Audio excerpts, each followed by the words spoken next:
આનર્ત દેશનો રાજા રહુગણ કપિલ મુનિના આશ્રમની અંદર ભજન કરવા જતા હતા. પાલખીમાં બેસીને જતા હતા. પાલખી 4 લોકો ઉપાડેલી. એક માણસ ભાગી ગયેલો. એની જગ્યાએ ભરતજીને જોડ્યા. તો ભરતજી તો બિચારા હાલતા હાલતા કીડા મકોડા આવે તો કુદાકો માર્યો તો પાલખી હલી. આવું 2-3 વખત થયું. એમાં બરાબર અંદરનો દંડ હતો એ રાજા રહુગણને માથામાં વાગ્યો. અને રાજાને વાગ્યો એટલે ક્રોધ આવ્યો. સ્વાભાવિક છે, સત્તા હોય એટલે પછી એનો અહંકાર તો હોય જ અંદર. એટલે એટલો અહંકાર હતો કે પાલખી ઊભી રખાવી અને ચાબુકના માર વડે ભરતજીને માર્યા. ભરતજી તો હસતા હતા. રાજા રહુગણે કહ્યું, એટલે તું મરેલો છો, તને વાગતું નથી? ભરતજી કહે છે, તમે કોને મારો છો? શરીરને મારો છો. અને તમે શરીરને મારો, એમાં હું શું કામ દુઃખી થાવ?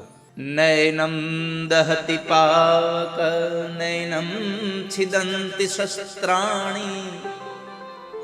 ભગવાન કૃષ્ણ ગીતાજીમાં બોલ્યા, નૈનમ છિદંતિ શસ્ત્રાણી નૈનમ દહતિ પાવક.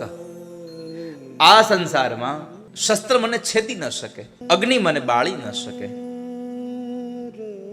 વાયુ મને સૂકવી ન શકે, પાણી મને ભીંજવી ન શકે. હું તો આત્મા છું.